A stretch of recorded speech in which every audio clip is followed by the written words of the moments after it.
দেখো আজকে এই অনুশীলনী 3.1-এর এই 5 নাম্বার একটা অঙ্ক, খুব গুরুত্বপূর্ণ একটা অঙ্ক।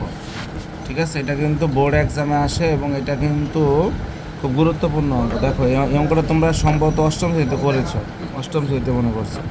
এখন এটা আমাদের দেওয়া আছে, এটা স্টেপ হলো x-1/x কত দেওয়া আছে 4। ঠিক আছে, আমরা এই স্টেপ থেকে আমরা এটা প্রুভ করতে চাই। এটা কিন্তু দুইভাবেও করা যায়, যে আমরা এটা লেফট হ্যান্ড সাইড দিয়েও কিন্তু করতে পারি। তবে আমি লেফট হ্যান্ড সাইডে না দিয়ে আমরা ডাইরেক্টই এই যে উদ্দীপক আছে আমরা এইটা থেকে করতে চাই। ঠিক আছে, আমরা এই অংশ থেকে করলে তখন আমাদের প্রথম কাজ 4 দেওয়া, কিন্তু ডাইরেক্ট আমি 4 নিয়ে আসতে পারি না কাজ, কারণ 4 দেওয়া কোনো সূত্র নাই, আসলে স্কোয়ার দেওয়া করতে হবে। এই জন্য প্রথম কাজ হলো আমরা এটারে প্রথমে কি করে দেব, উভয় পক্ষের আমরা বর্গ করে দেব। আমরা কি করে দেব, সেটা বর্গ করে দেবো। সাইড নোটটা আমরা ইউজ করতে পারি, যে বর্গ করে না করলেও হবে। সাইড নোট আমি তবে দিয়ে দিলাম তোমাদের বোঝার জন্য।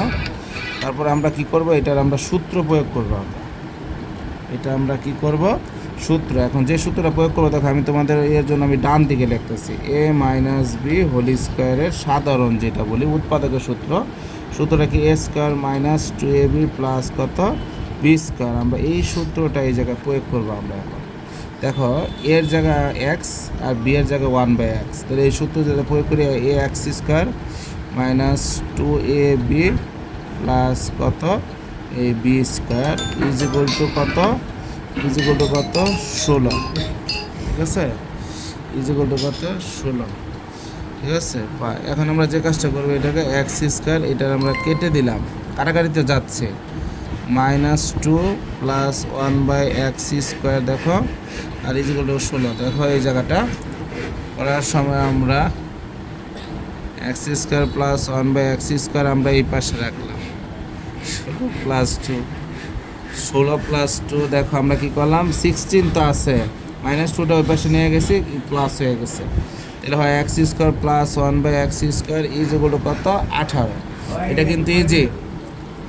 এখন আমরা যে কাজটা করব, সে কাজটা হইলো আমরা যে কাজটা করতে চাচ্ছিলাম সেটা হলো, আমরা এটার তো আমার ঘাত কিন্তু এই জায়গায় 4 আছে, ঘাত আমার এই জায়গায় 4, কিন্তু আমাদের হয়েছে স্কোয়ার, মানে 2 হয়েছে। এখন আমরা এটার আরও একবার বর্গ করতে চাই, কারণ আমার 4 নিয়ে আসতে হবে। এর জন্য আমরা এটারে হলো আমরা এই স্কোয়ার করে দেবো আবার, মানে তার মানে আবার কি করব, পুনরায় বর্গ করে দেব। আমরা পুনরায় বর্গ করে পাই। ঠিক আছে, আমরা এটা সূত্র, এইটা আমরা এখন যে সূত্র প্রয়োগ করবো, এখন দেখো আমরা কিন্তু এটা পুনরায় বর্গ করলাম আবার। এখন বর্গ করার পর দেখলে এটা কিন্তু এটা ধরবো b, তাহলে a+b² সাধারণ সূত্র প্রয়োগ করব। আমরা প্রথমটা প্রয়োগ করছি হইলো কি, আমরা প্রথমটা প্রয়োগ করছি a-b² সূত্র।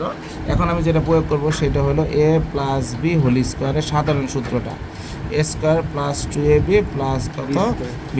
এই সাধারণ সূত্র প্রয়োগের জন্য আমি কিন্তু এটা আমরা উদ্দীপক থেকে শুরু করছি, আর যদি অনুসিদ্ধান্তের সূত্র প্রয়োগ করতাম তাহলে কিন্তু আমি লেফট হ্যান্ড সাইড দিয়ে করতাম। আচ্ছা দেখো, এটা করার জন্য আমরা এটা a এটা b, a+b² সূত্র। দেখো a² প্লাস 2ab প্লাস হলো b² ইজিক্যাল টু, এখন দেখো এই যে এটা তো এই সূত্র, আর 18 দিলে কত হয় জানো, 18 2 300 কত হয় 24।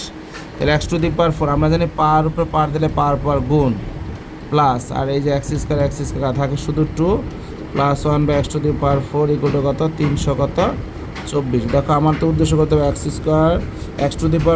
Plus 1/x⁴ equal to 324 plus 2টা আমরা এই পাশে নিয়ে যাবো, কী হয়ে যাবে minus, x⁴ plus 1/x⁴ equal to কত 300 কত 22। এটাই তোমার কিন্তু কি চাইছে, প্রমাণ। তার মানে তোমরা লিখে দিতে পারো প্রুফ।